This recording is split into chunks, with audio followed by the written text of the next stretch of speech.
Okay, the idea here is that we can get a fusion bomb out of this process. Instead of radiation, or just create water as the after effect, and we can take the whole damn planet.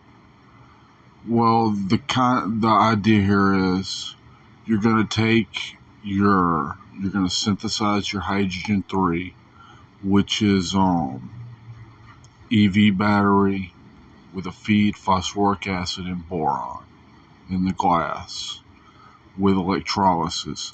That'll get hydrogen 2 to flow up into the tank. Eventually that'll crystallize. Then what you're going to do is you're going to take, and because of the fresh water, it's sitting there in fresh water, condensing, and eventually it'll be hydrogen 3 crystals. Then what you're going to do is you're going to take and microwave the hydrogen 3 crystals. And what you're going to do is you're going to isolate the red material, which should be a gas at the top. I'm not really sure, but I think it's a gas at the top. It might be at the bottom, but I assume it's at the top.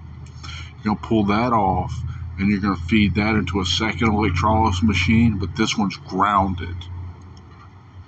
Instead of a battery feed with a charger serving back into the battery, you got a charger serving back into the battery, and then on the other end,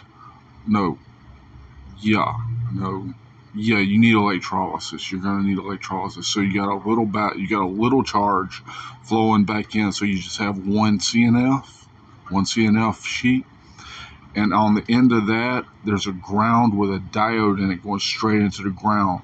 So you got to have electricity because that come out immediately upon creating the hydrogen. So you might have to put the ground from the very bottom of the electrolysis connected to the iron rod, and that'll form into hydrogen 3.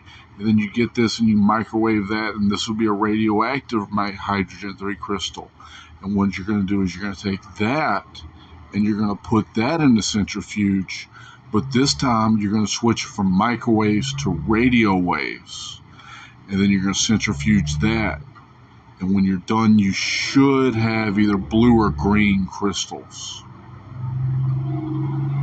And this will be a fusion bomb, hydrogen 4. We're trying to get hydrogen 4. So when the bomb goes off, it splits the hydrogen atoms. And the hydrogen atoms are still slightly bound to each other because there's 2 and 2 when they split. And what you're going to want, and those two are just going to collect as soon as they hit the air, the oxygen atom will bind to them to turn into water. So it's just like a water bomb. It's going to be called a seawater bomb because we make it out of seawater. Synthesize at least 10,000 of these motherfuckers and the world is yours.